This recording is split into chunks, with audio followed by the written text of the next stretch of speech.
Miriam Cole pressed her last coin into the dirt with the heel of her boot and did not pick it up. She had 16 cents left in the world. She knew because she had counted 3 times. She was standing in the rain on the main street of Cimarron, New Mexico territory, with a leather satchel against her chest, a name that meant nothing good anymore, and one choice left that wasn't surrender. She lifted her chin, looked up at the mountains, and started walking. If you want to know what happened when she got there, stay with me until the very end, and leave a comment telling me what city you're watching from tonight. I want to see how far this story travels. Don't forget to subscribe and follow this channel so you never miss what comes next. The rain had been falling since before dawn, the kind of cold, thin rain that didn't clean anything, just made everything heavier. Miriam Cole had been walking for 4 hours by the time the road curved upward and the pines closed in around her, and her boots had stopped squishing somewhere around the 2nd mile, because there was no sound left in leather that soaked through completely. She did not think about St. Louis. She had made that rule on the 3rd day after the federal investigators left her standing in the emptied hallway of the house that had never been hers, and she had kept it every day since. St. Louis was gone. Arthur was gone. The office at Henderson and Cole Shipping was gone, along with 9 years of her labor. Her signature on documents she should have read more carefully, and the careful, professional reputation she had built entry by careful entry in ledger books that now sat in a government evidence room. What she had left: 1 satchel. Inside it, 3 dresses, a change of underclothes, a bar of soap, and a small ledger book with a cracked black cover, the pages soft from years of use. On the first page, in her mother's handwriting, small and precise: "Numbers don't lie, Miriam. People do." She also had a letter. She had not opened it since she memorized it, because she did not need to open it again. Deputy Marshal Clarence Webb had been very clear. The man Arthur had been feeding money to for 6 years, the silent partner in the Cimarron land scheme, was named Walter Drummond. He owned the First Cimarron Bank. He was respected. He was untouchable by conventional investigation because he was careful with paperwork in the way that careful men always are, leaving just enough room between the numbers that an outsider couldn't find the seam. But Miriam wasn't an outsider to numbers. She had spent 9 years finding seams. Webb had offered her a choice that wasn't really a choice. Get close enough to Drummond's financial records to identify the pattern, document it, and pass that documentation back to Webb's contact in Santa Fe. In exchange, the federal government would formally clear her name. The cloud over her professional record, the whispered questions about what she'd known and when, would be officially resolved. "And if I refuse?"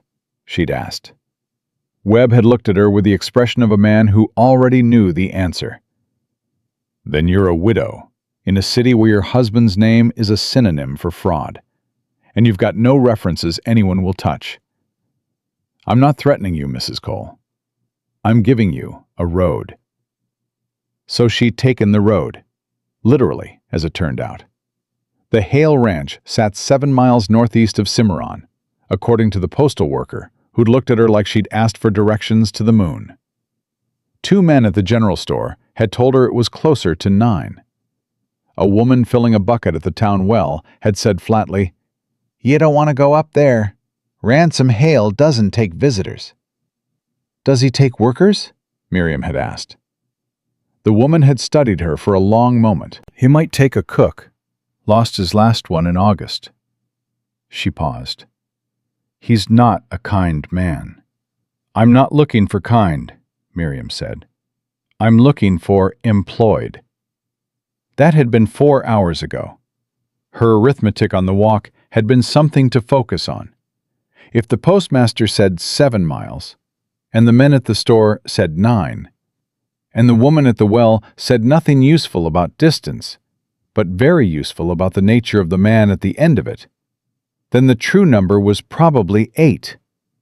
And at her current pace, in wet boots, on an uphill road through rain, she was approximately 90 minutes from either a door or a complete rethinking of every decision she'd made in the last 2 months. She kept walking. The mountains were not interested in her arithmetic. The first person she saw was not Ransom Hale. She came around a bend in the road and found a girl of about 16 sitting on a fence post in the rain, with her arms crossed and her dark hair plastered flat against her face, watching a man in the distance argue with a horse that did not want to be led back toward the barn. The girl was watching this argument with the focused interest of someone who had already placed a bet on its outcome. She turned when she heard Miriam's boots on the wet road. She looked at the satchel. She looked at Miriam's face. She did not look alarmed, which Miriam noted with something approaching gratitude. "You're not from here," the girl said. "No." "You walked up from town." "Yes." The girl tilted her head. Rain ran off the brim of her hat, and she didn't appear to notice. "In this weather?" "It was already raining when I started," Miriam said. "Stopping didn't seem like it would improve anything." Something shifted in the girl's face. Not quite a smile, but close to it. "I'm June. June Hale." Miriam felt the name land.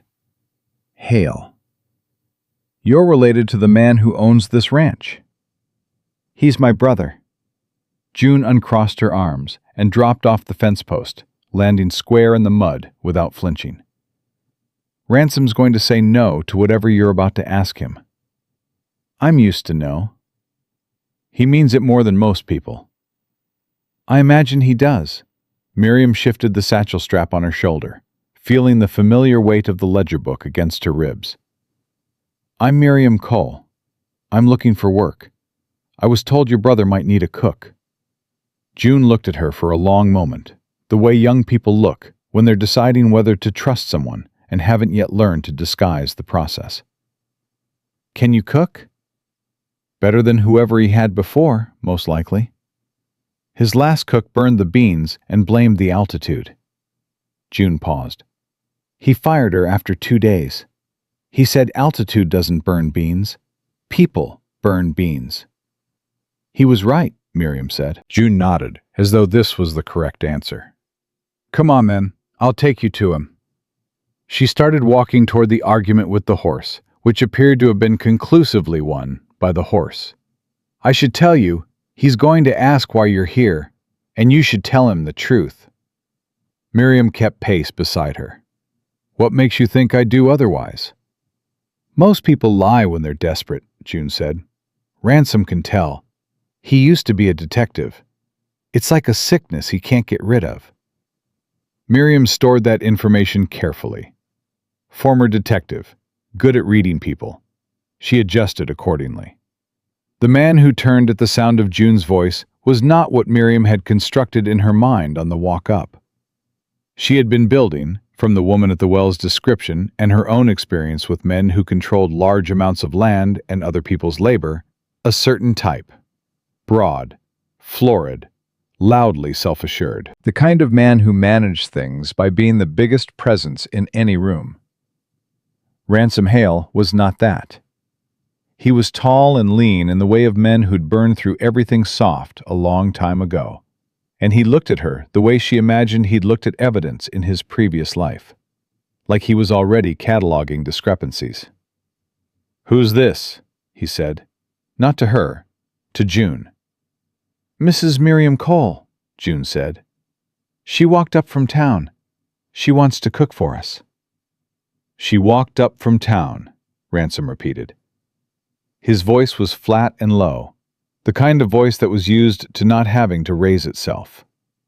His eyes moved over Miriam with the same economy he probably applied to everything, taking inventory. "In the rain." "Yes," Miriam said.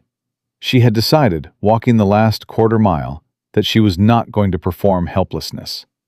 She had tried performing helplessness with the federal investigators and gotten nothing but a conditional offer. She was done with it. "I walked up from town in the rain," Because I need work, and I was told you might need a cook. I might, he said. He was still looking at her with that cataloging expression. Where are you from? St. Louis. Long way. Yes.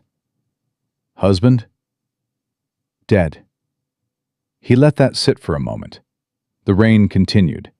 The horse, having won its argument, was standing at the fence, looking deeply satisfied. You've got no local reference, no one in town to vouch for you. That's correct. And you think I'm going to let a complete stranger with no references into my kitchen? I think, Miriam said carefully, that you've been eating whatever your men have been producing since August.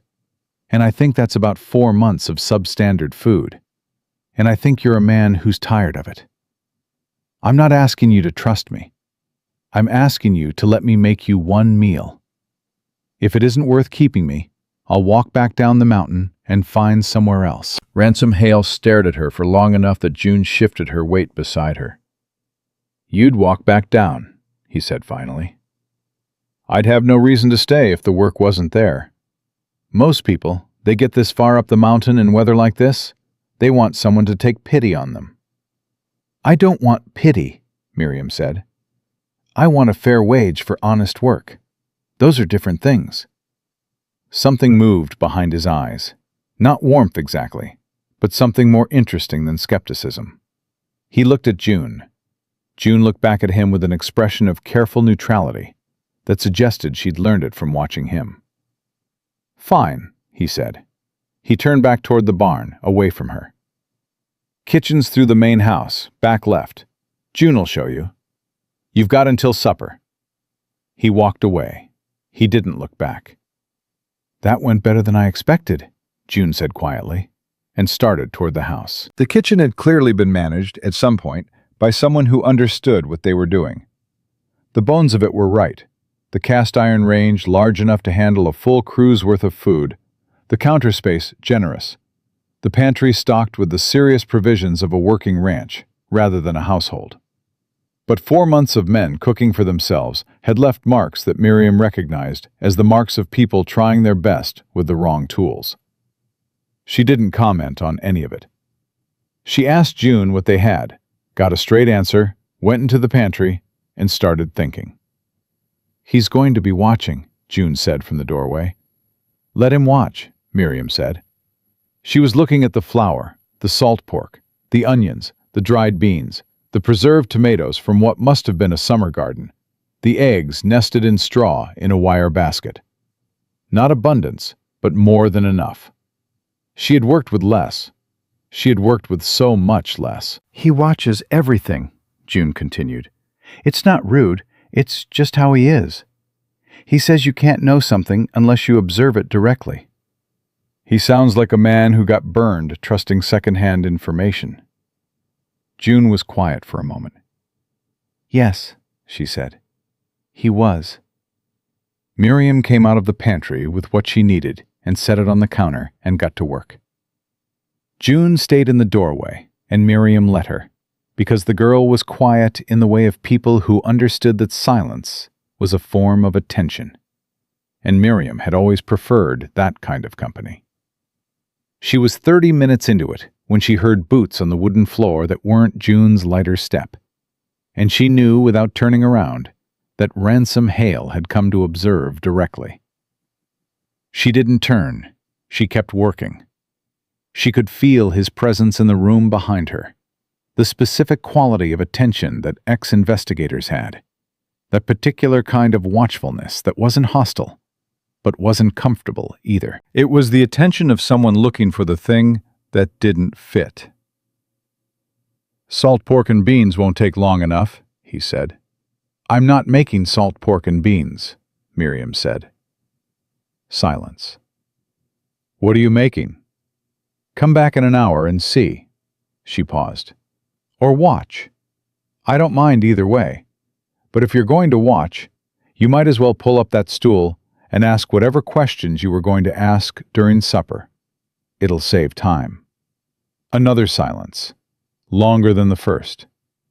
Then the scrape of a stool being moved, She kept working. She heard him settle himself behind her. Not close, but not far either, in the way of a man who was trying to decide how much ground to give. "You said your husband's dead," he said. "Yes." "How long ago?" 5 months. "And you came from St. Louis to New Mexico territory by yourself?" "Also yes." "Why Cimarron?" She turned at that, because it was a direct question that deserved to be answered with her face visible. She looked at him across the kitchen, at those dark eyes doing their cataloging work, and she made a decision she had been building toward since she heard June say he could tell when people were lying. "Because Walter Drummond is here," she said. Whatever Ransom Hale had been expecting her to say, it was not that. She watched it move through him, the surprise, and then the swift containment of the surprise, and then something harder and more careful settling behind his eyes. "That's a name," he said, "I don't like hearing." "I don't like saying it," Miriam said. She turned back to the stove. "But I found it's better to say difficult things directly than to let them come out sideways later." "What's your connection to Drummond?" "My husband did business with him. I didn't know the nature of that business until after Arthur died and the federal investigators arrived." She paused. "I'm a bookkeeper. I was a bookkeeper. I'm good at it. My husband used that skill to give his records a credibility they didn't deserve, and I signed documents I should have read more carefully, and now my name is attached to things I didn't choose." She heard the stool shift, but she didn't turn again. "You're saying you're here to clear your name," Ransom said slowly. "I'm saying I'm here because Drummond's financial records contain the same patterns Arthur's did, and I know how to identify those patterns. And someone in a position of legal authority is aware of that, and found it convenient." She stirred the pot. "I'm also saying that I genuinely need work, and I genuinely can cook, and those two things coexist without canceling each other out." The kitchen was quiet, except for the sound of the rain on the roof, and the steady simmer of what was becoming, Miriam could tell, exactly what she'd intended it to become. "You could have just said you needed work," Ransom said. "I could have," she agreed, "but you would have found the rest of it out eventually, and then you'd have wondered why I'd hidden it, and you would have drawn conclusions that weren't favorable. I prefer to give people the information they need to make accurate judgments. That's not how most people operate. I'm aware." He was quiet again. Then, "Why would I trust a woman who just told me she was being used by federal investigators?" Miriam turned around, because this one also needed her face. "You wouldn't," she said. "You shouldn't trust me yet. I haven't given you a reason to. I'm asking you to let me give you a reason." She met his eyes steadily. "What Drummond is doing to other ranchers in this territory, he's doing it to you too, isn't he?" It wasn't quite a question. Ransom's jaw tightened. The cataloging expression shifted into something more controlled and more careful. The face of a man who did not want what he was thinking to be visible. "What would you know about it?" he said flatly. "I know what land consolidation schemes look like from the inside," Miriam said. "I know what the paperwork patterns are. Variable rate clauses buried in standard loan language. Acreage survey discrepancies that don't appear until the 3rd year. Easement rights transferred in documents that look like maintenance agreements." She paused. "I know because I produced that paperwork, Mr. Hale. I didn't know what it was for, but I know what it looks like." The silence this time was different. It had weight to it. "June," Ransom said, without raising his voice. June appeared in the doorway with the speed of someone who had not, in fact, gone far. "Yes?" "Go see if Felix needs help with the evening feed." June looked at Miriam. Miriam gave her a small nod. June disappeared. Ransom stood up from the stool. He was taller than he seemed when seated, filling more of the kitchen than Miriam had accounted for. And he crossed his arms and looked at her with the full force of whatever it was he'd spent years as an investigator developing. "The loan agreement I signed with Drummond 18 months ago," he said. "I've read it 4 times. I can't find what's wrong with it. But something's wrong with it." "Show it to me," Miriam said. "After supper." "You haven't made supper yet." "It'll be ready in 20 minutes. He looked at the pot. He looked at her. He looked at the pot again. "What is that?" "Beef and tomato stew with cornbread." She turned back to the stove. "Your sister said the last cook burned the beans. I didn't make beans." Another silence. Then, from behind her, something that was not quite a laugh, but was adjacent to one. 20 minutes, he said, and his boots moved toward the door. "Mr. Hale?" He stopped. "I'm not asking you to believe me tonight," Miriam said. "I'm asking you to let me prove it. That's a different thing." He didn't answer, but he didn't leave either, not for a long moment. And when he did, his footsteps were slower than they'd been going the other direction. Supper was ready in 19 minutes. The men came in from the cold and the wet, with the resignation of people who had learned not to hope too much about what was on the table. And then they sat down, and one of them said nothing at all for 30 seconds after the first bite, which Miriam had learned over the years was the highest form of compliment a working man could pay a cook. Felix Vargas, the foreman, a compact, weathered man with silver at his temples, and the hands of someone who had been doing physical labor since before Miriam was born, looked up from his bowl, and then looked at her, and then looked back at his bowl, and said quietly, "Mrs. Cole, you are a gift from God." "She's on a trial basis," Ransom said from the head of the table. Felix looked at him. "She's permanent," he said. "I'm telling you now so you don't ruin it." There was a beat of something around the table, a shared amusement that moved through the men without being fully expressed, the kind of joke that existed in a group of people who had worked together long enough to speak in shorthand. Miriam filed it away. This was a ranch that had been a family before something broke it, and the men around this table were the evidence of what was still trying to hold. June caught her eye across the table and almost smiled. Ransom ate everything in his bowl. He did not comment on it. He asked for coffee when he was done, and Miriam brought it, and when she set it in front of him, he looked up at her with those dark, cataloging eyes and said, quietly enough that only she could hear it, "After supper." She understood. The loan agreement. "After supper," she agreed. She went back to the kitchen and washed the dishes, and listened to the rain on the roof and thought about Walter Drummond, sitting in his bank in town with his careful paperwork and his practiced respectability. And she thought about the loan agreement she hadn't seen yet, but could already feel the shape of.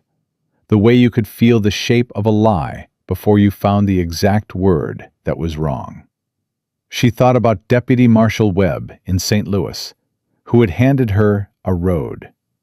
She thought about her mother's handwriting on the first page of the ledger book. Numbers don't lie.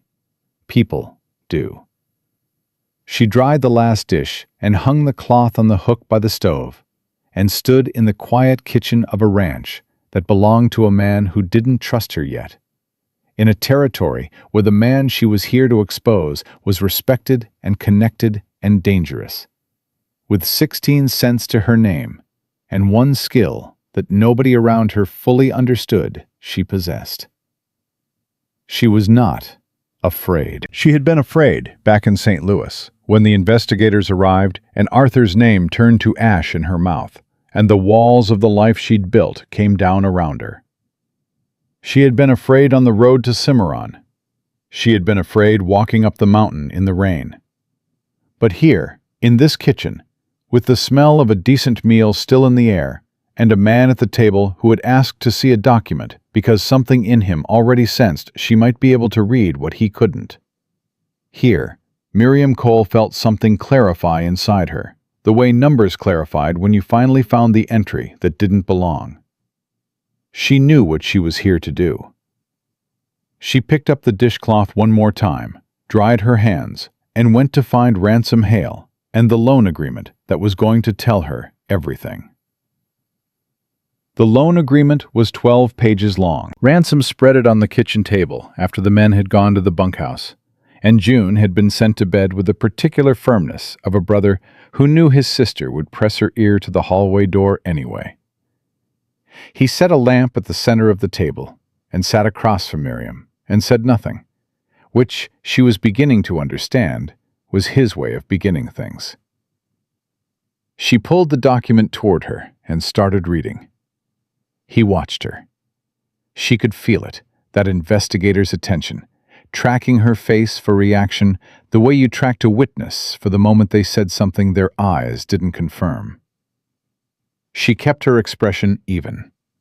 She had learned to do that young, sitting at her father's knee while he checked her arithmetic, because her father believed that emotion in the face of numbers was a form of imprecision. The first 4 pages were standard. She turned them without comment. The 5th page was where it started. She read the clause twice, then set her finger beneath it without pressing down, keeping the document flat. "This section," she said, "the rate adjustment language."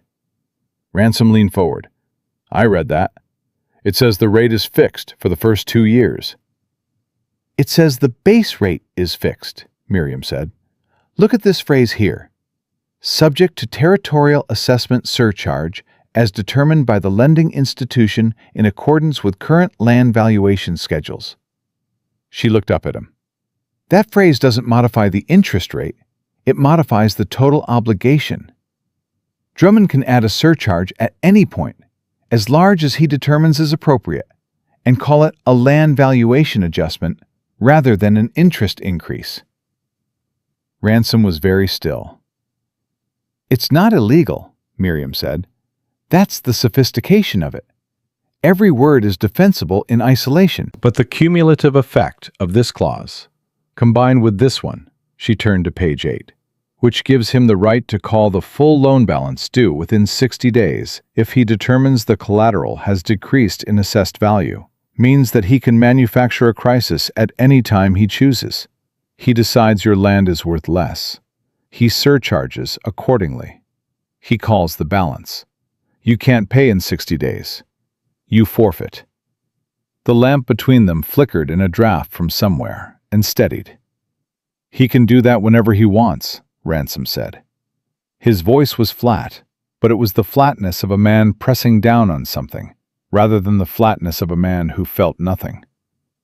"Not quite whenever he wants," Miriam said. "He'll wait until the railroad survey results are public.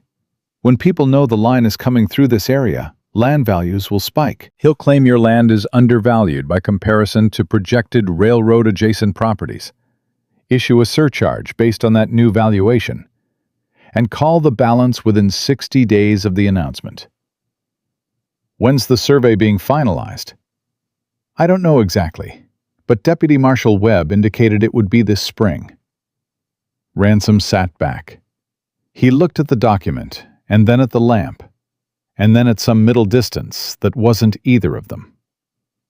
She watched him work through it, the particular quality of stillness a man had when he was rebuilding a structure in his mind that he'd believed was sound, and had just discovered the foundation was engineered to collapse. "How many other ranchers signed agreements like this?" he said. "I don't know, but based on what I saw in Arthur's records, the parallel scheme in St. Louis used 19 separate properties. Drummond's been operating here for 6 years. The scale is likely similar." 19, Ransom repeated quietly. "Minimum." He was quiet for a long time. The rain had softened to something just above silence, a presence on the roof more than a sound, and the lamp between them burned steadily, and Miriam let the silence sit because it was working in her direction, and she knew better than to interrupt a man who was arriving somewhere on his own. "Why would you tell me all this?" he said finally. Not hostile, genuinely asking. "Because you need to know it," she said. "And because I need to be here to access Drummond's records, and I can't be here without your trust. And I won't build trust on the foundation I've hidden things in." She paused. "I've lived in a house built on hidden things. I know what it feels like when it comes down." He looked at her then, directly, with something that wasn't quite the cataloging expression.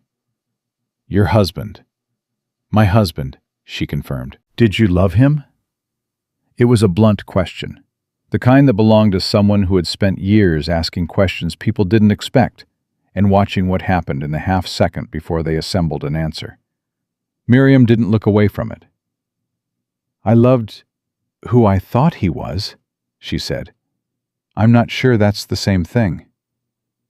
Ransom nodded once, slowly, as though this confirmed something he'd already suspected.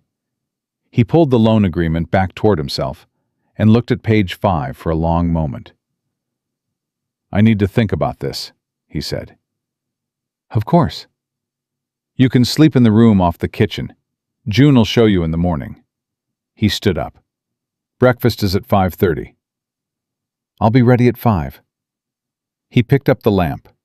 At the kitchen door, he stopped, his back to her, the lamp throwing his shadow long across the floor. "Mrs. Cole." "Yes?" "The thing you said about building trust on a foundation you've hidden things in." A pause. "That goes both ways." "I know," she said. He left. She sat in the dark kitchen for a moment, listening to his footsteps move through the house. And then she opened her satchel and took out the ledger book and sat with it in her hands without opening it. The way you held something that grounded you when the ground itself had been recently unreliable. She was still there when she heard a soft sound at the kitchen doorway and looked up to find June in her nightgown, barefoot on the cold floor, her dark hair loose around her shoulders. "I wasn't listening," June said, with the precision of someone who had been absolutely listening. "I know," Miriam said. June came into the kitchen and sat down in the chair Ransom had vacated. She pulled her feet up under her nightgown against the cold. "He believed you," she said. "He's thinking about it." For Ransom, that's the same thing. June looked at the ledger book in Miriam's hands. "What's that?" "My mother gave it to me. It's where I keep my working notes." Miriam set it on the table. "She was a bookkeeper too, before she got married." "What happened after she got married?" "She kept books for my father instead of for wages." Miriam considered this. "She said it was the same work. I was young enough to believe her." June was quiet for a moment. "Do you think it was?" "No," Miriam said. "But I think she made the best of it. And I think there's a kind of skill in that too, making the best of the situation you're in, rather than the one you wanted." "Ransom does that," June said. "He wanted to be... I don't know what he wanted to be. He doesn't talk about it. But he didn't want to just be a rancher. He wanted to fix things. That's why he was a detective. And then that fell apart too, and he came here." She looked at the table. "He's been trying to make the best of it." "It seems like he's built something real here," Miriam said carefully. "He has." June looked up. "That's why Drummond scares him. He won't say it." "Ransom doesn't say things like that, but I can tell." Her voice was level and matter-of-fact, the voice of a girl who had learned early to read the emotional weather of the people around her because her own survival had depended on accurate forecasting.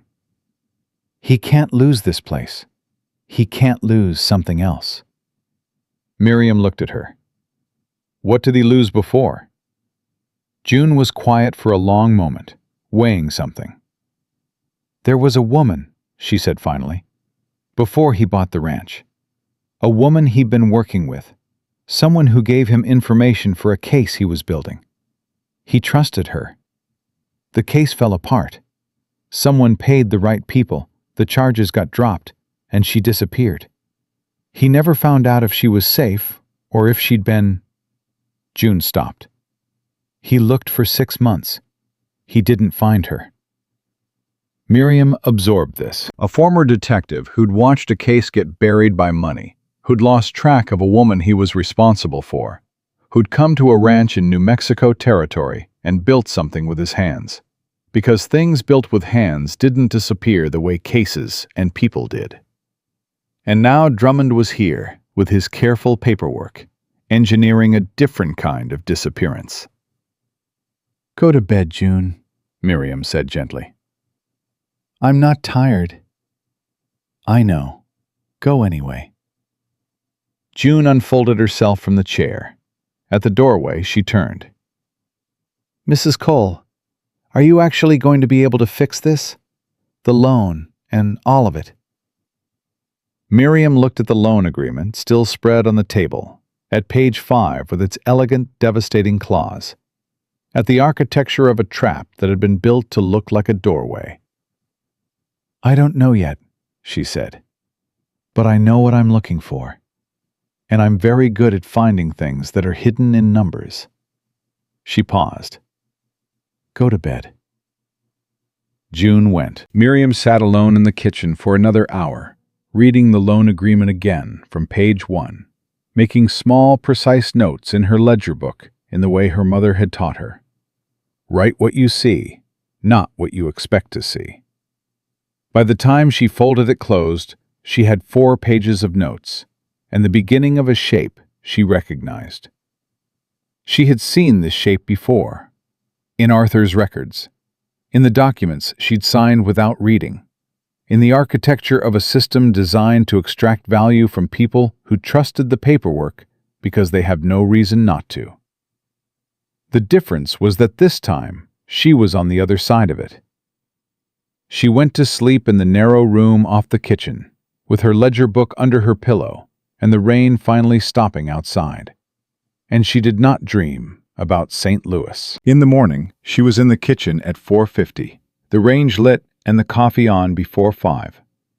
And when Ransom came through the door at 5:15, he stopped at the sight of her already working and said nothing, just poured himself a cup of coffee and stood against the wall in a way that wasn't quite the cataloging watchfulness of the night before. "You sleep?" he asked. "Enough," she said. "You?" "Some." He drank the coffee. It was quiet in the way that early mornings on working ranches were quiet. The specific silence of people who had gotten up before they were ready because the work didn't wait. "I thought about what you said, about the survey. And I want to know what you need." He set the cup down. "To do what you're here to do. What you need from me." Miriam turned from the stove. This was the question she'd been waiting for. Not because she'd been maneuvering toward it, but because it was the question that meant he'd move from thinking to deciding. And those were genuinely different things. "Access," she said. "I need to see Drummond's other loan agreements, not just yours. Other ranchers who've borrowed from him in the last 3 years. If the pattern is what I think it is, their documents will show the same clauses with the same language. That's how you prove systematic fraud, rather than a single disputed contract. Getting those documents means convincing other men to show me their private financial agreements." "Yes." "Men who may not want to admit they signed something they didn't fully understand." "Yes." He looked at her steadily. "You're asking me to call in favors I've been saving." "I'm asking you to use the trust you've built with people who are about to lose the same thing you're about to lose," Miriam said. "I understand that's not a small thing to ask." "No," he said, "it isn't." He picked his cup back up, looked into it. "Why should they trust you?" "They don't have to trust me. They have to trust you. I'm just the person who reads what you bring me." He was quiet again, doing that middle distance thing that she was beginning to understand wasn't absence, but the opposite of it. A kind of concentrated internal attention that looked like vacancy from outside. She turned back to the range and started the eggs. "There's a man," Ransom said, 3 miles east. Tom Aldridge. He's been complaining for 2 months that something's wrong with his loan agreement, and he can't get straight answers from Drummond. He's not the kind of man who complains without reason. Can you get me his agreement? I can ask him. A pause. He's going to want to know who you are. Tell him the truth, Miriam said. That I'm a bookkeeper who's seen this pattern before and knows what to look for. He's going to ask where you saw it before. Then tell him that too. She cracked an egg against the edge of the pan. Mr. Hale, I spent 9 years making financial records look cleaner than they were. I know how to read through clean surfaces to what's underneath. That's the entire value I bring to this situation. If I have to hide what that value comes from, it won't work. He was silent long enough that she heard Felix's voice from the yard, calling something to one of the hands, and the barn door rolling open, and the ordinary sounds of the ranch beginning its day. Aldridge, Ransom said finally, I'll ride out this afternoon. Felix came through the back door with 2 of the ranch hands, stomping mud from their boots, and the kitchen filled with the noise of men who were cold and hungry and smelled the coffee. June appeared from the hallway, dressed and alert, and moved to the table without being asked, and started laying out the plates with the efficiency of a girl who had been keeping house since she was too young for it. Miriam put breakfast on the table and listened to the conversation around her without participating in it, the way she'd learned to do in 9 years of being the intelligent woman at the edge of rooms where men discussed things they didn't think she was paying attention to. Felix was talking about the north fence line, a section that needed restringing before the spring cattle movement. One of the hands, a young man named Cody, who couldn't have been more than 20, was describing a problem with a water pump, with the earnest detail of someone who wanted to be sure they'd communicated everything accurately. Ransom listened to all of it, responded in the same low economy of words she'd heard the night before, assigned tasks, and made decisions with the quiet authority of a man who'd been making decisions for long enough that it had stopped feeling like authority and started feeling like gravity. She watched him and thought about what June had said. He'd wanted to fix things. He'd built this in the ruins of something else. He was sitting at the head of a table that was full of people who depended on him, in a house that Drummond was quietly engineering to take away. And he was discussing fence lines and water pumps, because the fence lines and water pumps needed to be discussed, regardless of what Drummond was planning. That was its own kind of courage. Not the dramatic kind. The kind that showed up every morning before 5 and kept the machinery of things running while the larger threats assembled themselves on the horizon. She refilled his coffee without being asked. He looked up briefly, with an expression she couldn't entirely classify, and said nothing, which she was beginning to understand was its own form of acknowledgement from a man who kept his words the way some men kept money, spent only where it counted. After breakfast, when the men had gone and June was washing dishes at the basin, Ransom put on his coat and hat at the back door and paused. Mrs. Cole. Miriam looked up from the table where she'd opened her ledger book to the notes from the previous night. Drummond comes into town every Thursday, he said. He has lunch at the hotel dining room. He makes a point of being seen. His jaw tightened slightly. He made a point of introducing himself to me when I first arrived. Called himself a community pillar. He would, Miriam said. I want you to understand what we're dealing with. He's not just a man with bad paperwork. He's woven into everything here. Church board, town council. He's got the circuit judge's ear. He looked at her steadily. If you're wrong about the pattern, or if we can't prove it in a way that holds up, we won't get a second chance. I know, Miriam said. And if you're right, and we start pulling on this, he's going to know someone's pulling. I know that too. He held her gaze for a moment longer. You sure you want to be the one holding the other end of that rope? Miriam thought about St. Louis. She thought about the federal investigators in their good suits sitting across from her at Arthur's desk, which was no longer Arthur's desk, in Arthur's study, which had never been hers, telling her with bureaucratic precision exactly how thoroughly she had been used. She thought about signing her name to 9 years of documents and calling it a career. "Mr. Hale," she said, "I've already been on the wrong end of a rope like this once. At least this time, I'll know what I'm holding."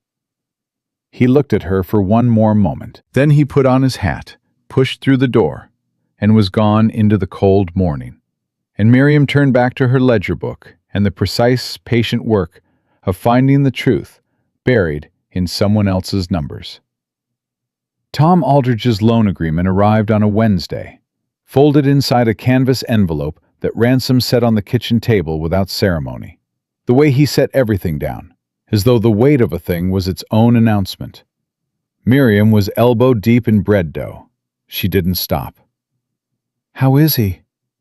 "Angry," Ransom said, "which is better than scared. Scared men make poor decisions. Angry men at least want to fight." "Did you tell him what I found in yours?" "I told him enough." He pulled out a chair and sat down, not across from her this time, but at the corner of the table, closer than he'd positioned himself in previous days. She noted it without commenting on it. "He wants to meet you." "When?" "Saturday.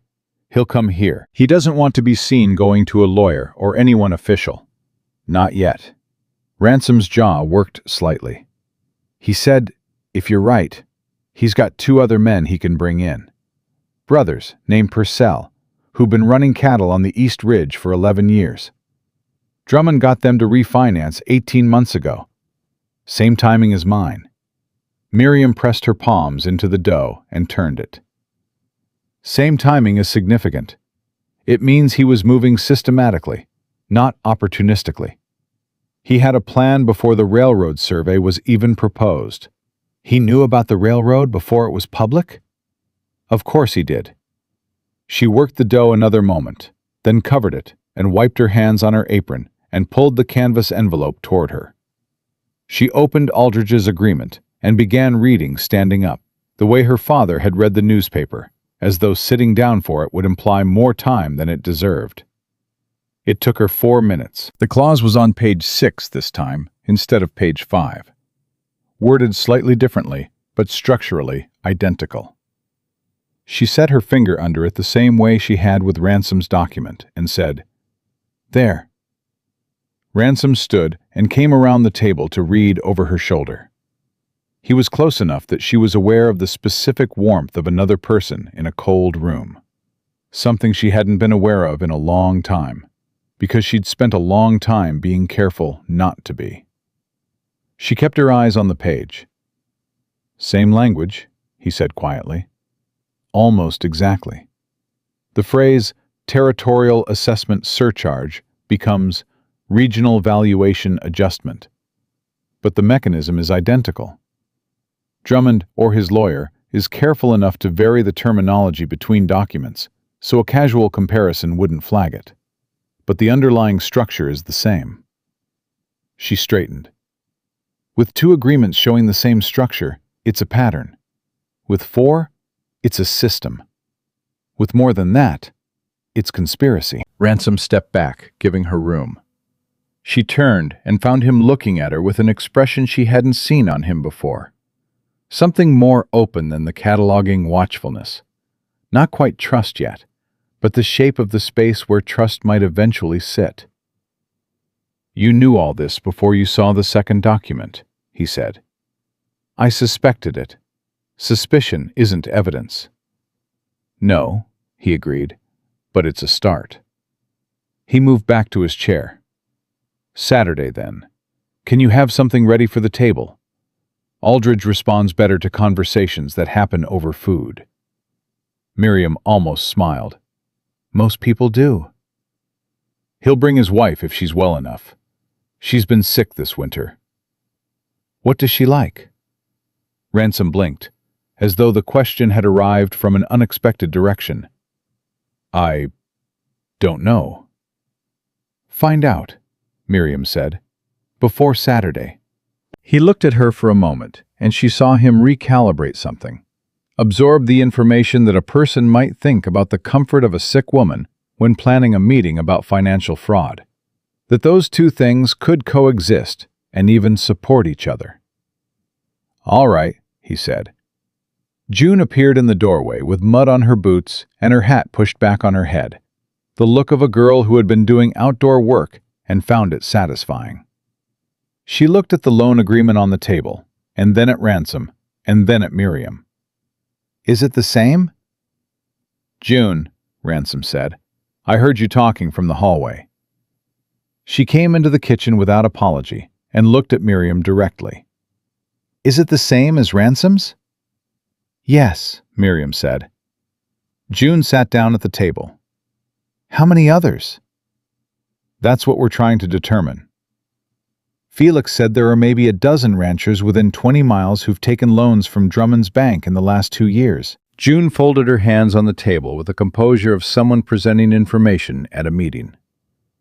I've been thinking about it.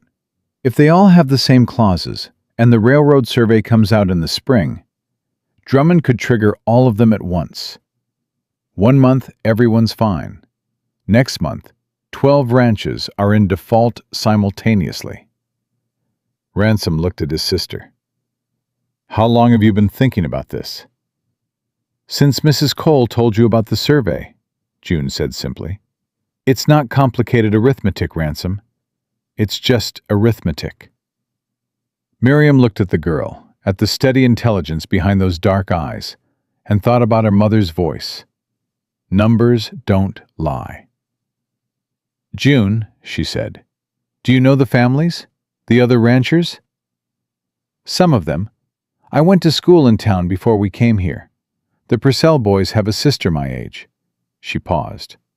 Martha Purcell. She told me in December that her father was worried about something with the bank, but he wouldn't talk to her about it. Would she talk to you about it now? June considered this with the seriousness it deserved. Maybe, if I asked her the right way. Ransom shook his head slowly, not in disagreement, but in the manner of a man watching something develop faster than he'd anticipated.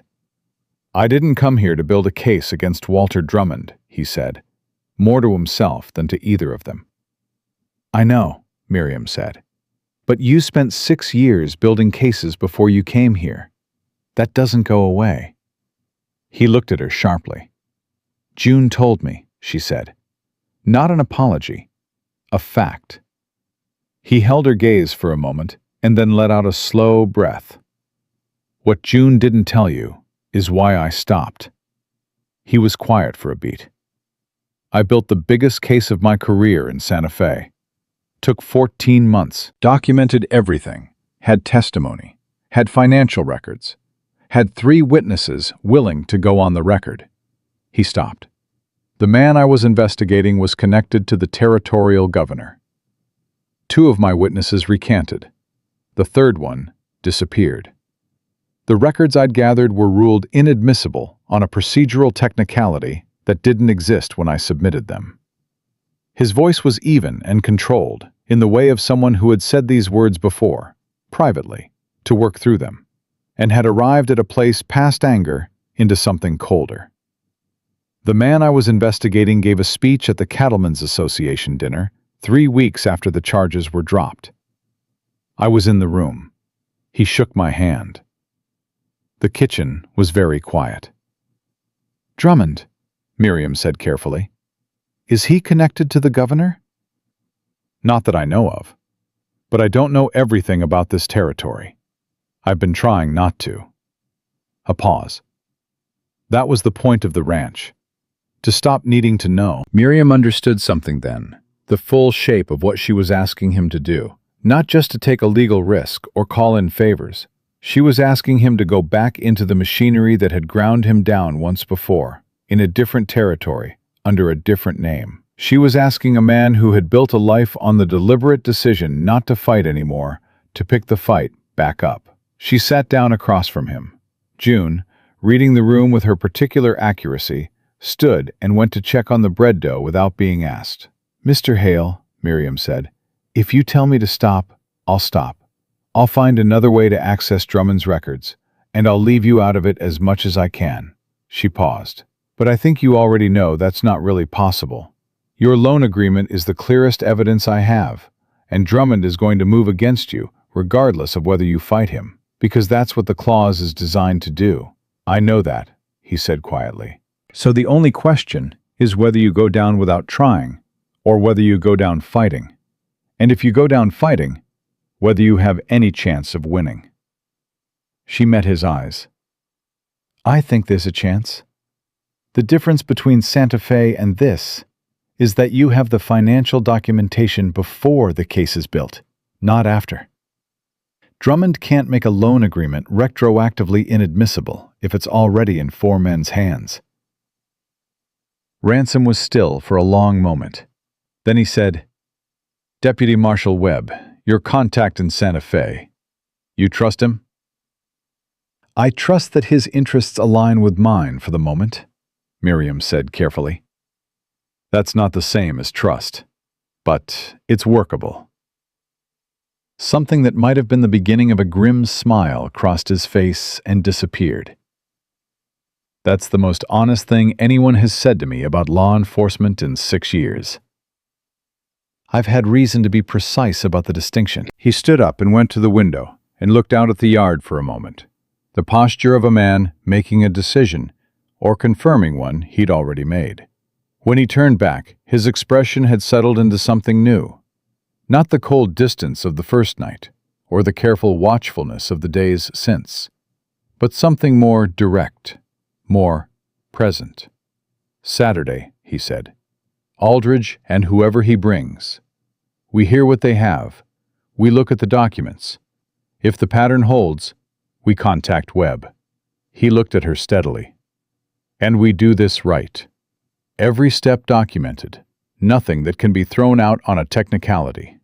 "Agreed," Miriam said. "If Drummond finds out we're looking at this before we're ready, he'll move faster. He'll manufacture a reason to call my loan early." "Then we need to be faster than he expects," Miriam said. "How long would it take you to get the Purcell brothers here?" "I can ride to their place tomorrow." "Do it. Tell them you want to show them something in your loan agreement. Don't mention me until you're there and you can read the room." She stood up. "And ask Martha Purcell if she'll come with her father Saturday.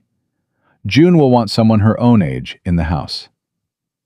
He looked at her with that recalibrating expression again, the one she was beginning to recognize as Ransom Hale discovering that a thing was more complicated or more human than he'd originally assessed.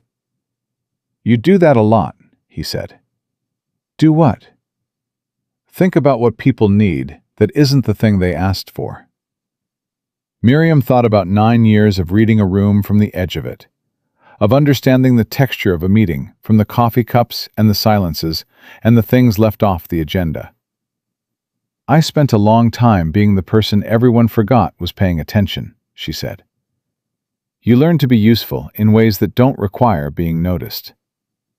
He held her gaze for a moment. "I notice," he said simply. Then he picked up his hat from the hook by the door and went out.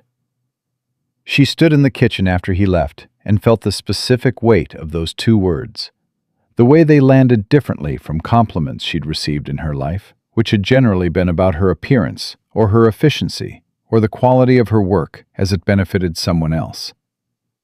This was different. This was a man who said very little, telling her that the thing she'd learned to do invisibly was to him visible. She didn't know what to do with that. So she did what she always did with things she didn't know what to do with. She put it aside and went back to work. The Purcell brothers arrived Friday morning, 2 hours before Ransom had expected them, which Miriam read as either anxiety or urgency, and suspected both. Eli Purcell was 50, square-shouldered and slow-spoken, with the permanent squint of a man who'd spent decades reading weather. His brother Daniel was 5 years younger and faster in every way. Quick-handed, quick-eyed, quick to anger if the tightness around his mouth was any guide. Miriam put coffee in front of them before Ransom had finished his opening sentence. and she sat down at the corner of the table with her ledger book open, because she had learned that men accepted her presence at a table more readily when she looked like she was already working rather than waiting to be permitted. Eli watched her open the loan agreements, his, Daniel's, Ransom's, Aldridge's, which Ransom had retrieved from the canvas envelope, and she read them in sequence, the same way she'd read the first two, and she noted in her ledger book, column by column, the page number, the clause location, the specific language variation, and the structural function. It took her 11 minutes. No one spoke. When she finished, she set the pen down and looked up. "Every agreement," she said, "has the same functional clause. The language varies in each one, deliberately, but the mechanism is identical. Drummond can impose a surcharge he calls an assessment, or a valuation adjustment, and he can call your full balance due within 60 days of doing so." Daniel Purcell's hand had closed into a fist on the table at some point during her explanation. He hadn't seemed to notice. "We asked him about that clause when we signed," he said. "He said it was standard protective language. Said every bank in the territory used it." "It's not standard," Miriam said. "I've reviewed commercial loan agreements from 6 different territories. That clause, in that form, is not standard." "Can you prove that?" Eli asked. His voice was quiet and careful. The voice of a man who had learned that the gap between what was true and what could be proven was where other people's money went. "Yes," Miriam said.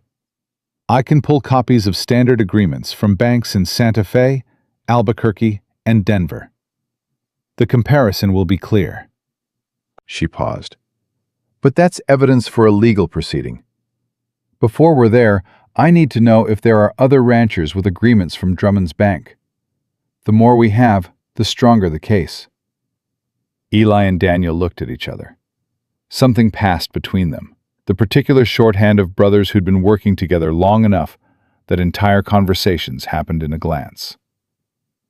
"There's 7 men I know of," Eli said slowly, "off the top of my head.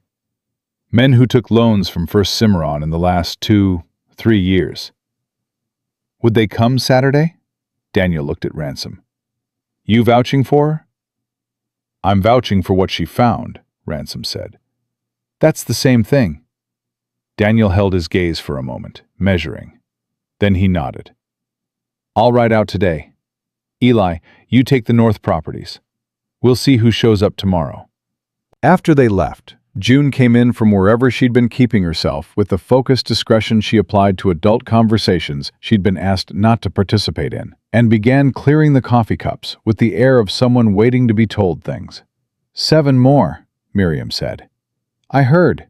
June stacked the cups. "That's 11 total if everyone comes. 11 ranches. It might be more. These are just the ones Eli could name immediately." June set the cups down and turned around. "Drummond is on the town council. He approved the school building last year. He gave money for the new church roof." She was not defending him. She was mapping the territory of what they were up against, the same way Miriam would have mapped it in numbers. "People like him here. People liked my husband in St. Louis," Miriam said. "Right up until they didn't." June looked at her steadily. "What made them stop?" "The truth," Miriam said. "Documented, verifiable, and put in front of people who had the authority to act on it." She picked up her ledger book. "That's all this is. Finding the truth and giving it to the right people." "And if the right people are wrong?" June asked. "If they're connected to Drummond, like Ransom's case in Santa Fe?" Miriam looked at the girl, at the intelligence and the fear behind the question, both of which were completely reasonable and deserved an honest answer. "Then we document that too," she said. "And we find someone higher up the chain who isn't." She paused. "There is always someone higher up the chain who has more to gain from the truth than from protecting the person below them. You just have to find them before the person below them finds you." June absorbed this. That's not very reassuring. No, Miriam agreed. But it's true. Saturday morning, Miriam was in the kitchen before 4. She had a ham in the oven, 3 pies cooling on the counter, and a pot of beans that had been simmering since the previous afternoon. And she was working on biscuits when she heard Ransom's boots stop in the doorway behind her. "You didn't sleep," he said. "I slept some." A pause. Miriam. She stilled at the use of her first name. He had not used it since the night of the loan agreement. She turned around carefully. He was leaning against the doorframe with his arms crossed, and he was looking at her with an expression she didn't have a category for. Something that was built out of the cataloging attention she'd come to expect, but had something else running underneath it now. Something warmer and more complicated that he was not, she suspected, entirely comfortable with. "Whatever happens today," he said, "I want you to know that what you've done this week, finding this, making sense of it, I couldn't have done that alone. I would have lost this ranch without ever knowing exactly why." Miriam looked at him across the kitchen, in the pre-dawn quiet, with the smell of ham and biscuits filling the space between them. She thought about the 16 cents she'd pressed into the mud on the main street of Cimarron 6 days ago. She thought about the road that Deputy Marshal Webb had handed her, that she'd taken because there was nothing else to take. She thought about numbers, how they always added up to something, even when you couldn't see what yet. "The day isn't over," she said. "Thank me when we know what we have." He looked at her for a moment longer than the words required. Then he straightened and said, "What can I do to help?" She handed him the biscuit pan. "Hold this." He took it without comment, and she loaded it, and the morning continued. And outside, the first riders were already coming up the mountain road, toward a kitchen full of food, and a table full of evidence, and whatever came next.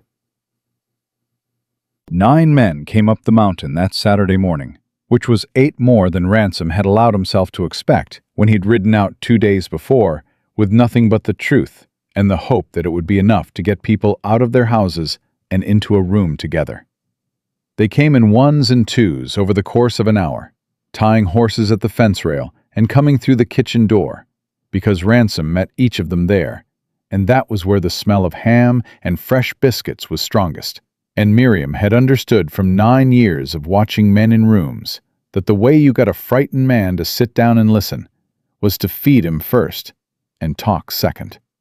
Tom Aldridge came with his wife Margaret, who was thin and pale from 3 months of illness, but walked into the kitchen under her own power and sat in the chair closest to the stove without being directed to it, as though her body knew what it needed. Miriam set a cup of tea in front of her before she'd gotten her coat off. Margaret looked at it, and then at Miriam, with the expression of a woman who had not been looked after in a long time, and wasn't sure how to accept it. She wrapped both hands around the cup and said nothing, but she didn't look away.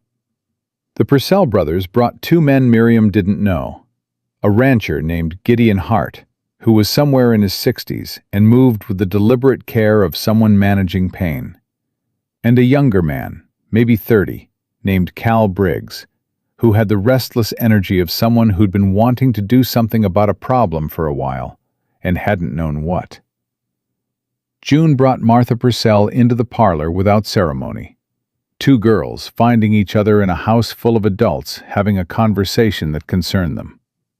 And Miriam heard their voices under the general noise of men settling themselves, and decided that was exactly right. By 9 o'clock, 11 people were seated around the extended dining table, with 2 more pulled up from the kitchen, and Miriam stood at the end with her ledger book open and 9 loan agreements laid out in the order she'd arranged them the previous night. She had been thinking about how to begin this for 2 days. She had considered several approaches and rejected all of them except the plainest one, because these were people who worked with their hands and their land and their cattle, and they had been lied to in careful, elaborate language. And the answer to careful, elaborate lying was not more elaboration. "My name is Miriam Cole," she said. "I'm a bookkeeper. For 9 years, I worked for a shipping company in St. Louis, and during that time, my employer used the credibility of my work to make fraudulent financial arrangements look legitimate. I didn't know that was happening. When it came to light after my husband's death, I lost my position, my home, and my professional reputation." She paused.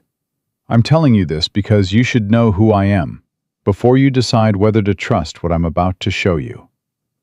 I'm not a lawyer. I'm not a federal official. I'm a woman who knows what financial fraud looks like from the inside. And I'm telling you that Walter Drummond is running the same scheme on your land that my husband ran on other people's money in St. Louis." The room was quiet. She could feel the different textures of that quiet.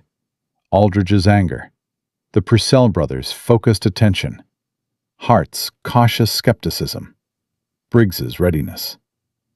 Ransom, at the other end of the table, was watching her with his arms crossed and his expression still, the way he was still when he was paying the most attention.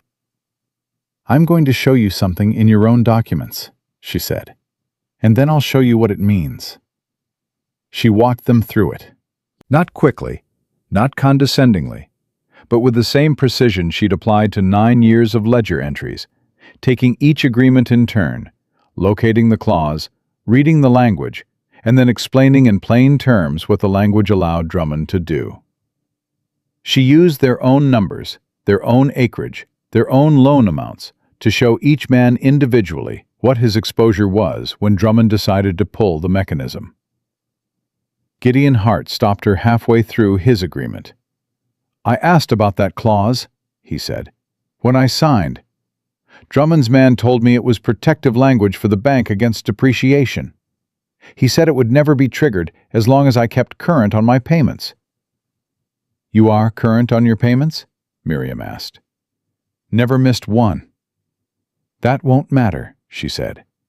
She said it gently, but she said it directly, because a gentle lie would do him more harm than a direct truth. The clause isn't triggered by default. It's triggered by his assessment of land value. He can decide your land is worth less than the outstanding balance on any day he chooses, for any reason that fits the language of this agreement. Being current on your payments is not a protection. Hart looked at the document in front of him.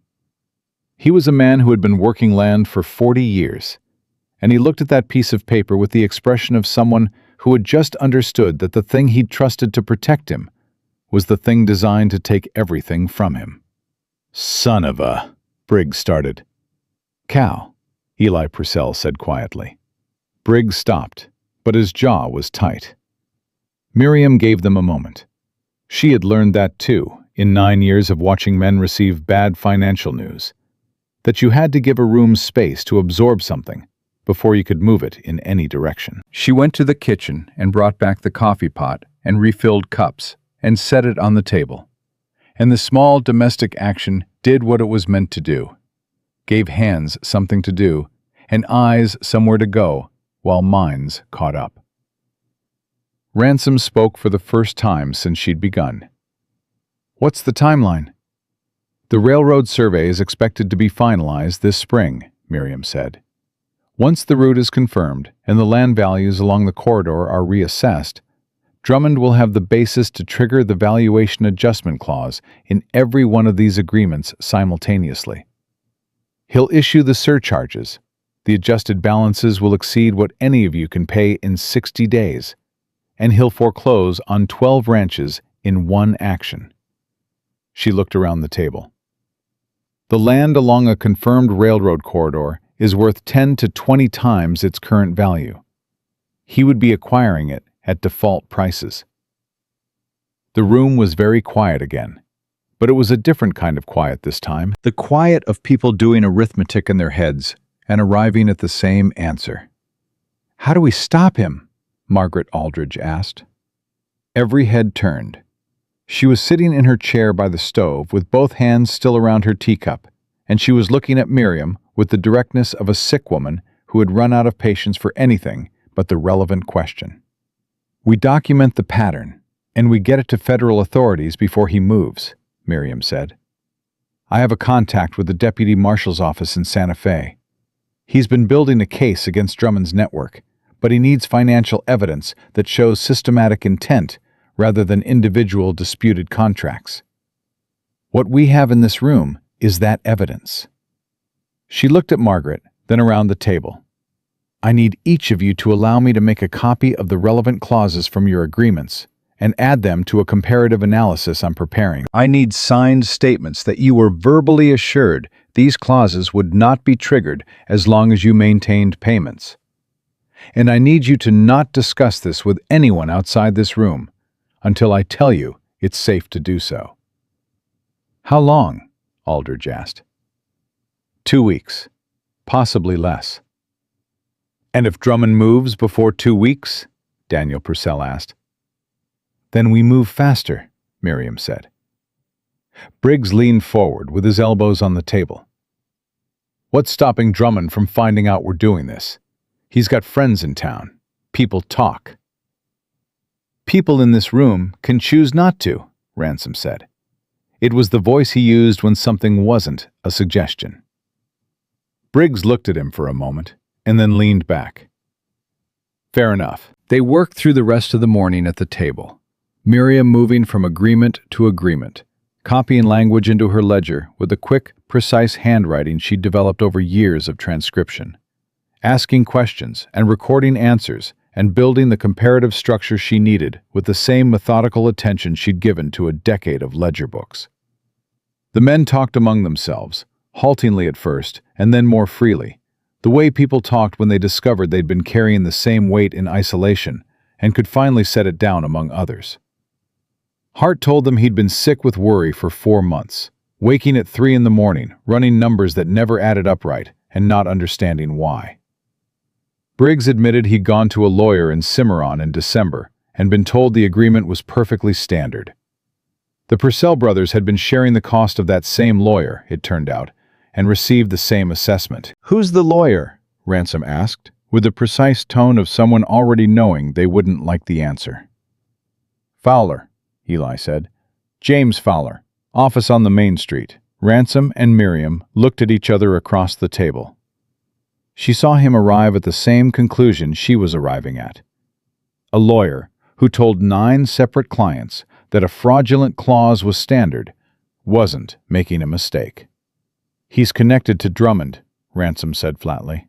Most likely on retainer, Miriam said, which means if any of you went to Fowler with concerns about your loan agreements, Drummond already knows you had concerns.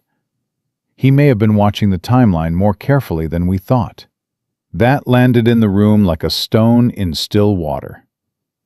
How long have we actually got? Aldridge asked. I don't know, Miriam said. She had learned not to soften this kind of answer. That's the honest answer. I thought 2 weeks. It may be less. Which means I need to work faster than I planned, and I need to get this to Webb sooner than I expected. She looked at Ransom. I can ride to Santa Fe, he said. I need to go with you, she said. Webb will want to hear from me directly. He'll have questions I need to be there to answer. She watched him weigh that. A 3-day ride to Santa Fe and back. The ranch without him.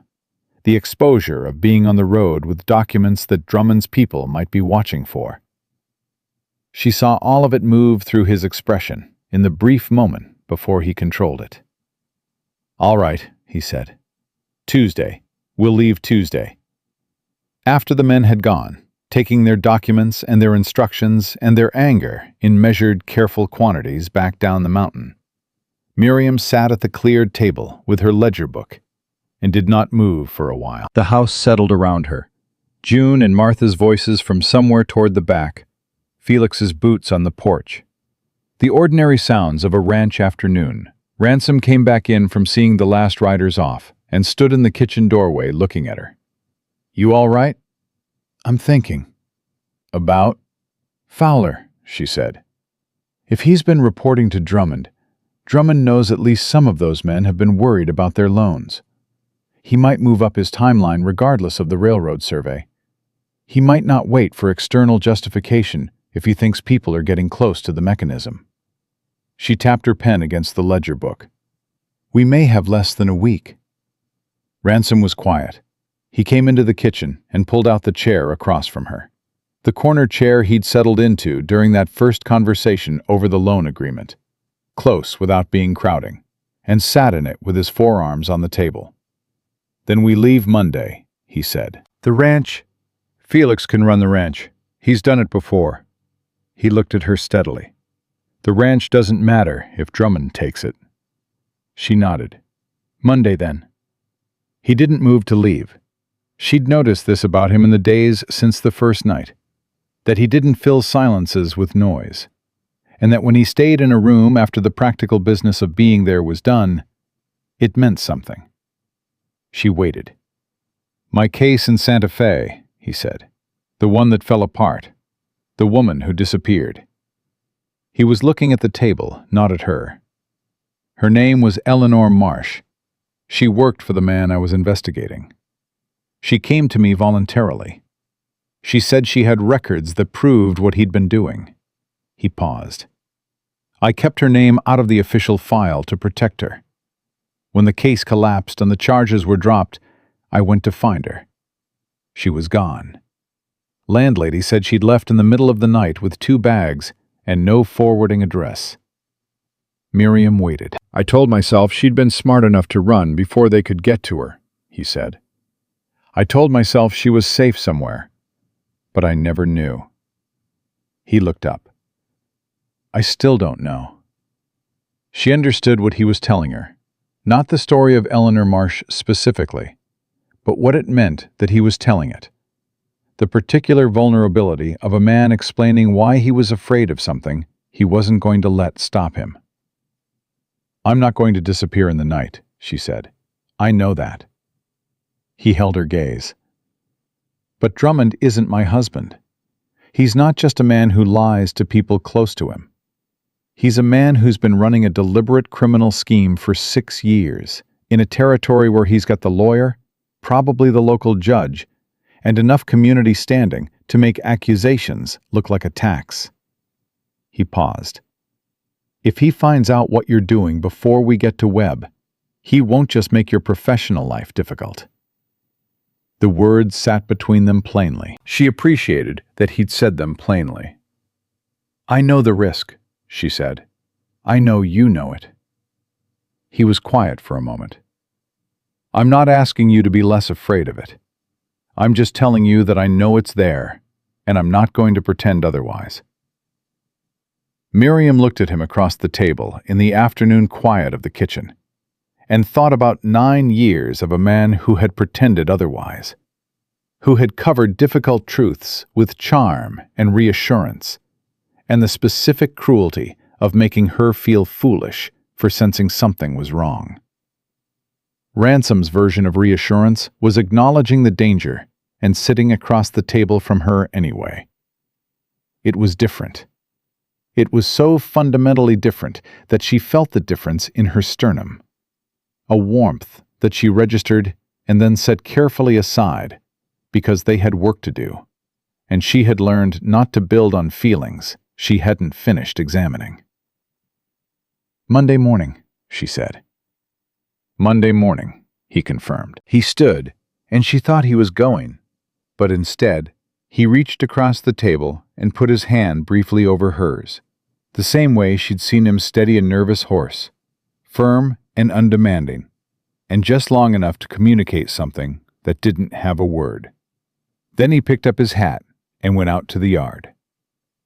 She sat for a moment with her hand where he'd left it, and let herself feel that too, just for a moment, before she opened the ledger book and went back to work. Sunday passed in the particular quiet of a day before something irreversible.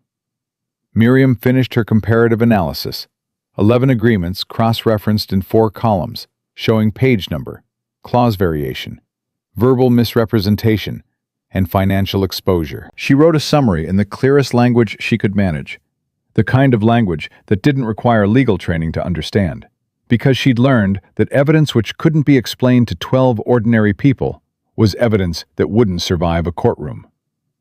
She made 2 copies of everything, one for Webb, one that she wrapped in oilcloth and gave to Felix, with instructions he clearly didn't fully understand, but accepted with the gravity of a man who understood the weight, if not the specifics.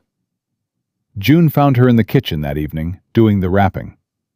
"Are you scared?" June asked. Miriam considered the question with the honesty it deserved. "Yes," she said. "Scared is appropriate. It means you understand the stakes." "Ransom's scared too," June said. "He doesn't show it the way other people do. He gets very quiet and very organized. He cleaned the tack room this afternoon. He only does that when he's worried about something." She sat down. "He hasn't been this organized since he got the letter about our parents." Miriam looked at her. "June, whatever happens on this ride, you'll be all right here. Felix and the men—" "I know that," June said, with the patience of a girl correcting a misunderstanding. "I'm not worried about me. I'm worried about you both." She looked at Miriam directly. "He trusts you. You should know that. He doesn't trust people. It's not a small thing." "I know it isn't," Miriam said quietly. June nodded, as though this was the correct answer, and went to bed. Miriam finished wrapping the documents and sat in the quiet kitchen with her ledger book, and thought about Walter Drummond in his bank in Cimarron, in his good suit with his practiced handshake and his church donations, and his 11 fraudulent loan agreements, unaware that 9 men had sat around a table that morning and understood, finally, exactly what he'd done to them. She thought about Deputy Marshal Webb in Santa Fe, who had handed her a road. She thought about Ransom, cleaning a tack room on a Sunday afternoon because it was the thing to do when the thing you needed to do wasn't quite ready to be done yet. She thought about her mother's handwriting. Numbers don't lie. She closed the ledger book and went to bed, and in the morning they would ride toward whatever came next, and she was ready, and she was frightened, and those 2 things were not opposites. They never had been. They were just the 2 sides of doing something that mattered. They rode out before sunrise on Monday, when the sky was still the deep blue black of not quite morning, and the cold had that particular edge that preceded dawn in the high country, the kind that got into your collar and stayed there.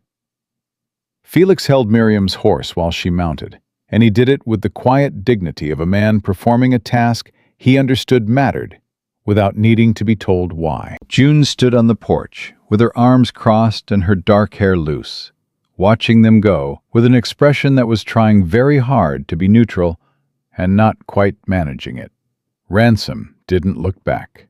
Miriam did, once, and June raised one hand in a gesture that was half wave and half something more serious. And Miriam carried it with her, down the mountain road, as the first gray light began to separate the sky from the ridgeline above them. They rode mostly in silence for the first 2 hours, which suited them both.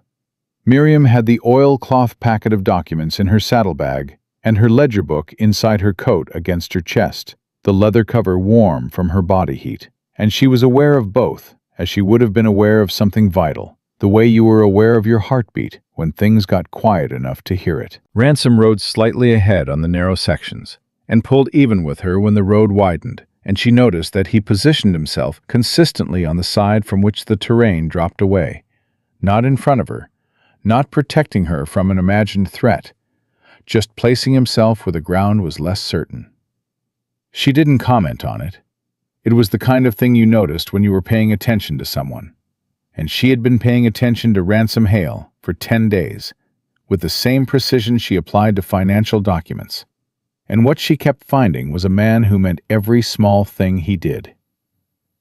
They made camp the first night in the shallow draw off the main road, where the rocks cut the wind and a fire was possible without advertising itself too widely. Ransom built the fire the way he did everything, efficiently and without waste. And Miriam made coffee from the supplies June had packed with the thoroughness of a girl who had thought carefully about what 2 people riding 3 days in the cold would need. They sat across the fire from each other and drank the coffee, and Ransom said, "Tell me about your mother." She looked at him across the flames. Why? You mention her, the ledger book, what she said about numbers. He held his cup with both hands. You talk about her the way people talk about someone who gave them the thing they use most. Miriam thought about her mother at the kitchen table with her own ledger books, columns of figures entered in handwriting so precise it looked typeset, her reading glasses slipping down her nose as she worked, the specific smell of ink and lamp oil that Miriam associated with Saturday evenings, and the sound of her mother's pen. She was the most intelligent person I've ever known, Miriam said. She could read a financial statement the way other people read a letter. She knew immediately when something was wrong, not just the number, but the intention behind it. She paused. She taught me that numbers were honest in a way people weren't, because numbers couldn't choose what they revealed. They just were what they were. If you read them correctly, they told you the truth, even when the person who produced them was lying. And your father? A good man who loved her and didn't fully understand her. She looked into her cup. He understood that she was exceptional. He just didn't know what to do with exceptional in a woman, except marry it and be grateful. Ransom was quiet for a moment. The fire moved between them in the wind. Is that what Arthur did? Arthur did the opposite, she said. He understood exactly what I was and used it precisely. The difference between my father and my husband wasn't affection. My father loved my mother, genuinely. Arthur was incapable of genuine feeling for anyone. She paused. The irony is that Arthur's version of me was more professionally complete. My father's version was happier. Which would you choose? She looked at him across the fire. I'd choose a third option. He held her gaze for a moment, with something in his expression she had stopped trying to classify, and started simply allowing. Then he looked back at the fire. Eleanor Marsh, he said, was also exceptional. In a different way. She had courage, the way some people have height, just naturally, without thinking about it as a quality. He was quiet. I spent a long time being angry at myself for not protecting her better, for building a case that collapsed and left her exposed. You didn't build a case that collapsed, Miriam said carefully. Someone with money and influence destroyed a case you'd built correctly. That's different. The outcome was the same. The outcome was the same, she agreed. But the responsibility isn't. And I think you know that. And I think the difference between knowing it and believing it is the same distance you're still crossing. He was still for a long time, the fire burning down slightly between them. You do that thing, he said finally. What thing? Say the true version of the thing I'm thinking. He looked at her. It's unsettling. I'm sorry. Don't be. A pause. It's also the most useful thing anyone's done for me in a long time. She felt the warmth of that move through her, the specific warmth of being known accurately rather than comfortably, and she held it, and did not look away from it this time, the way she had in the kitchen. She looked at him across the fire in the cold New Mexico dark, and let herself acknowledge that what was happening between them was real, that it had been real for longer than she'd allowed herself to say, and that real things deserved to be treated as real, rather than as future risks to be managed. Ransom, she said. He looked at her. When this is finished, she said, I'd like to stay.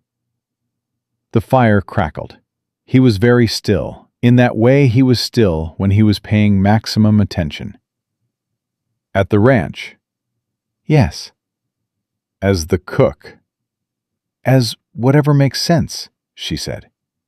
I don't know what that looks like yet, but I know I don't want to go back to whatever I was before I walked up that mountain. He was quiet for long enough that she felt the first edge of exposure, of having said something irreversible and waiting to learn what it would cost. Then he said, I told Felix before we left that I was hoping you'd say something like that. She looked at him. You told Felix? Felix worries, Ransom said. He wanted to know if you were planning to stay, or if we'd need to think about hiring someone else before spring. I told him I was hoping you were planning to stay. He was looking at her steadily, with no deflection, the same directness he'd applied to every difficult truth since the first night. I told him I was planning to ask you. You were going to ask me? I was working up to it. The corner of his mouth moved. You beat me to it. She looked at him across the cooling fire in the dark of the New Mexico night and felt something unlock in her chest, something she had kept carefully closed for 9 years of a marriage that had asked her to be small, and 5 months of widowhood that had threatened to make her smaller still. And she let it open, because the man across the fire from her was not going to use the opening against her. She knew that the way she knew a correct column of figures, not because she'd been told, but because she'd done the work and the numbers added up. They reached Santa Fe late on the second day, when the light was going golden and long across the adobe buildings, and the smell of piñon smoke was in the air. Deputy Marshal Clarence Webb's office was on a side street off the plaza, a small room with a heavy door and a clerk who looked at Miriam with a particular expression of a man recalibrating his expectations, which she had come to recognize as the standard response to a woman arriving with a saddlebag full of evidence. Webb himself was a compact, gray-haired man in his late 50s, with the eyes of someone who had been lied to professionally for 30 years and had developed a specific immunity to charm as a result. He looked at Miriam when she came through the door, and then at Ransom, and then back at Miriam, and he said, "You actually came." "You gave me a road," she said. "I took it." "Sit down," he said, "both of you." She laid the documents on his desk, in the order she'd organized them.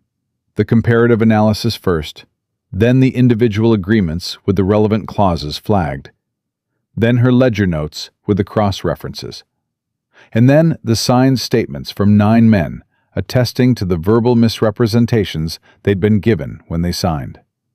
Webb read without speaking.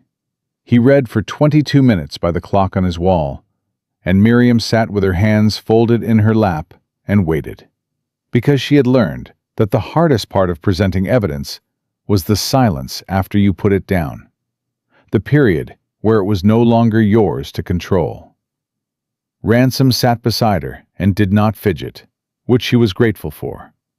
When Webb set down the last page, he looked at her. "Fowler," he said, "the lawyer.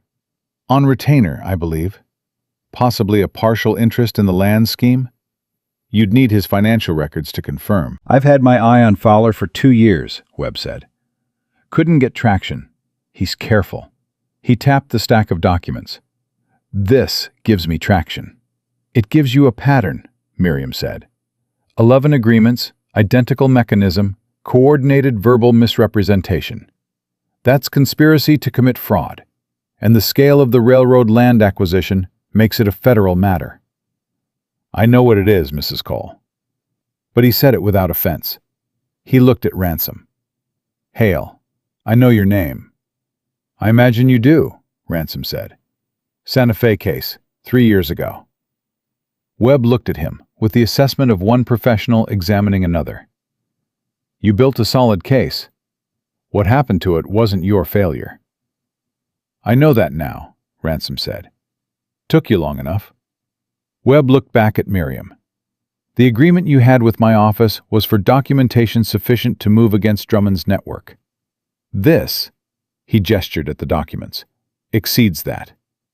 You've given me a complete comparative fraud analysis that would take my investigators 6 months to produce independently."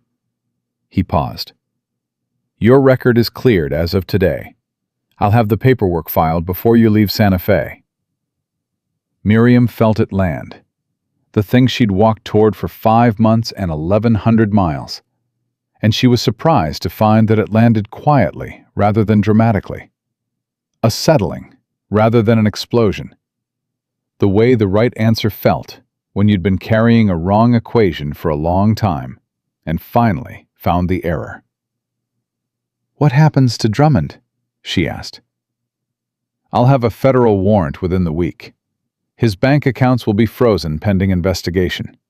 The loan agreements with the fraudulent clauses will be suspended, which means none of the 11 ranchers can be foreclosed upon under those terms while the case is active." Webb folded his hands on the desk. "It'll take time. These things always do. But he won't be able to move against your ranchers before we move against him. And Fowler? Fowler will have a very unpleasant few months." Webb almost smiled. "I've been looking forward to that." Ransom leaned forward. "I want to be clear about something. The men on that list, Aldridge, Hart, the Purcells, Briggs, and the others, they signed documents in good faith based on deliberate misrepresentation. Whatever legal proceedings follow, their cooperation in building this case should be on record." "It will be," Webb said. He looked at Ransom with something approaching respect. "It already is." They were back on the road by morning, the paperwork signed and filed, and a copy of the cleared record folded into Miriam's saddlebag next to the oilcloth packet that was no longer needed. The ride back felt different from the ride out, lighter in a way that had nothing to do with the weight of the documents they were no longer carrying. They were halfway home, on the second afternoon, when Ransom pulled his horse even with hers on a wide, flat stretch of road and said, without preamble, "I want to ask you something." "All right." He was looking at the road ahead. "When you said you wanted to stay, what you called whatever makes sense." He paused. "What does that mean to you, specifically?" Miriam looked at the mountains ahead of them, at the particular color of the late afternoon sky above the ridgeline, the blue that only existed in this part of the country. She thought about the kitchen at 4:50 in the morning, with the range lit and the coffee on. She thought about the loan agreement spread on the table and Ransom pulling up the corner chair without being asked. She thought about the fire in the draw 2 nights ago and the space between them that had been closing since the first evening she'd handed him the biscuit pan. "I mean that I'd like to stay in a way that isn't conditional on what I'm useful for," she said carefully. "I've been useful to people before and had that be the entire basis of the arrangement. I don't want that again." He turned to look at her. "You think that's what I'm offering?" "No," she said, "I don't. But I've been wrong about what was being offered before, and I'd rather say it plainly than find out later I assumed something that wasn't there." He was quiet for a moment. They rode. The horses found their pace on the flat road, and the sound of hooves was steady and even beneath the conversation. "I'm not a man who talks about things before I'm sure of them," Ransom said. "I learned that the hard way. But I'm sure of this." He looked at her steadily. "I want you to stay because this is where you belong.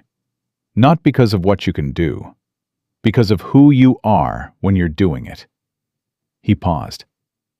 "There's a difference."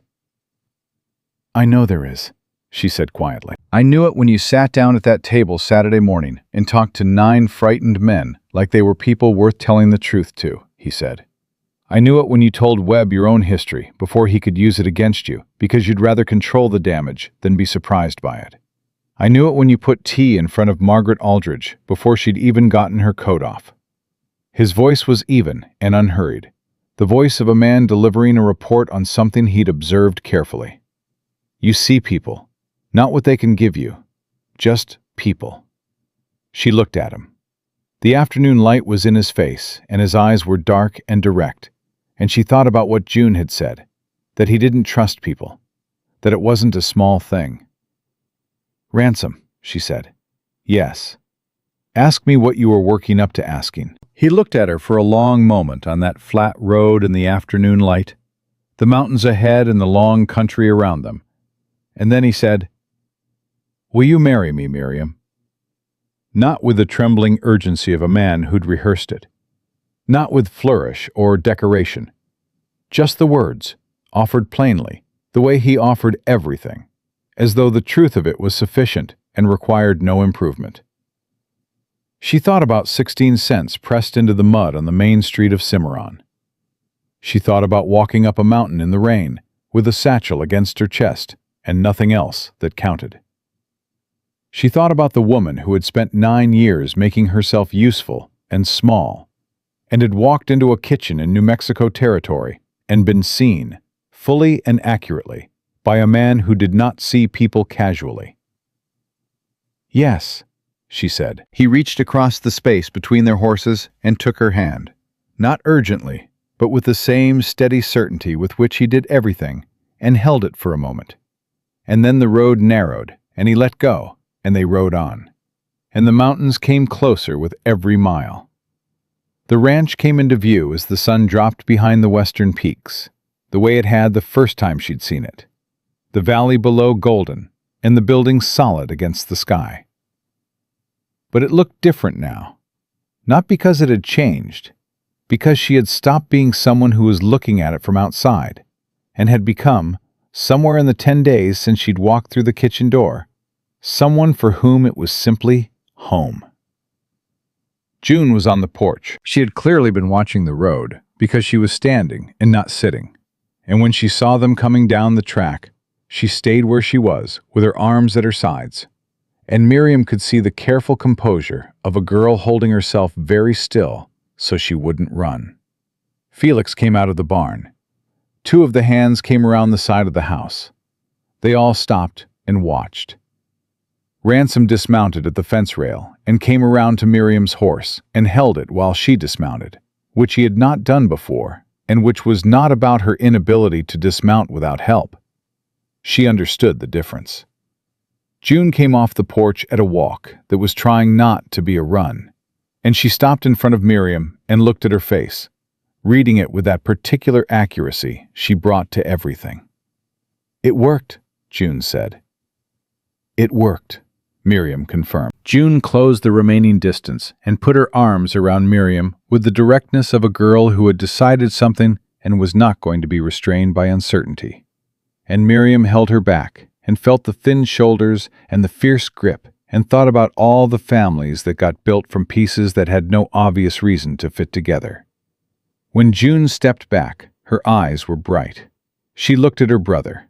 Something passed between them, the sibling shorthand, and June looked back at Miriam and said, "Felix owes me $2. I told him you'd say yes." "June," Ransom said. "I told you she would," June said to Felix across the yard. Felix shook his head slowly, with the expression of a man who was not actually bothered about the $2. "Come inside," he said, to everyone and no one in particular. "Supper's ready. I made beans." "How are the beans?" Ransom asked. "They're beans," Felix said. "They're not as good as hers. That's not an insult. Nothing I make is as good as hers. It's a fact. Come inside." They went inside, all of them, the ranch hands and Felix and June and Ransom and Miriam, into the kitchen that smelled of Felix's beans and the wood smoke from the range, and the particular smell of a house that was alive with people who were glad to be in it. And they sat around the table and ate together, and the conversation was easy and warm, and full of the laughter of people who had been worried about something and could now be relieved. Miriam sat at the corner of the table, not at the end, not at the center, but at the corner, where she could see all of it, the whole table, the faces of the people around it, and she felt it settle over her, the way important things settled.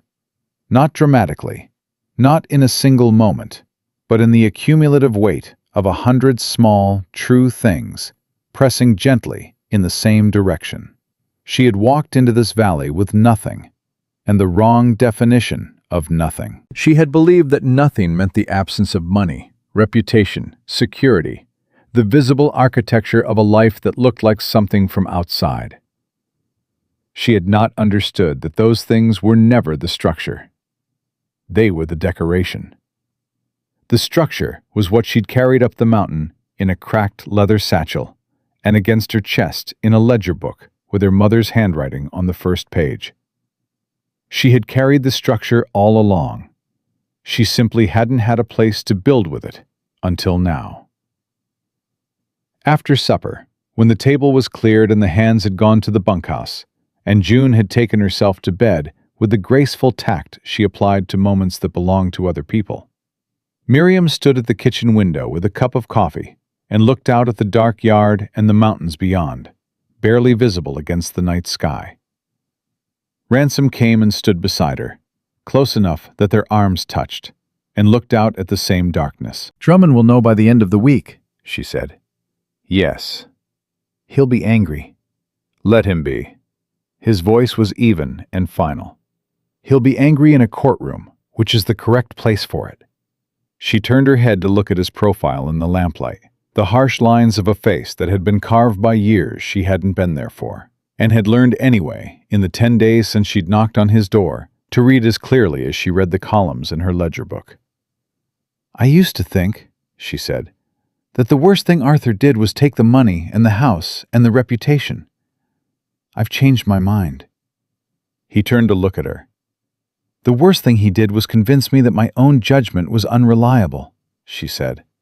"That I was wrong to sense something was wrong. That my reading of things was the problem, not the things." She held his gaze.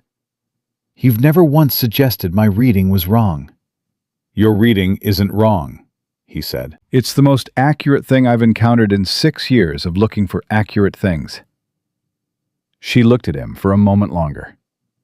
Then she set down her coffee cup and reached up and took his face in both hands, the way you took hold of something true. And she kissed him, not tentatively, not as a question, but as the answer to one she'd been carrying since the first night she'd sat across a kitchen table from a man who'd pulled up a chair not to evaluate her, but to listen. He kissed her back, with the same plainness and the same certainty with which he did everything. And his hands were in her hair, and the lamp burned warm behind them, and outside the mountains stood dark and permanent against the New Mexico sky. When they separated, he rested his forehead against hers, and she felt his breath and the warmth of him, and the specific quiet of two people who have stopped performing anything for each other, and arrived at the particular ease that follows. "Mrs. Cole," he said quietly. "Miriam," she corrected. "Miriam." Her name in his voice, low and certain. "Welcome home." She had walked into this valley with 16 cents and a ledger book and a name that meant nothing good anymore, and she had built, with both hands and clear eyes and the refusal to be made small again, something that no one could take from her and no fraudulent clause could dissolve. Because it wasn't written in a contract. It was written in the daily choices of two people who had decided that trust, built carefully and honestly from nothing, was the most durable structure there was. Miriam Cole had come to Cimarron looking for a road out of her old life. What she found was something no deputy marshal had offered her, and no ledger book could have predicted. A life that fit the person she actually was, on land she had helped save, beside a man who had never once asked her to be less than she was. She had walked in with nothing. She stood now in the middle of everything. And she had earned every single inch of the distance between those two truths.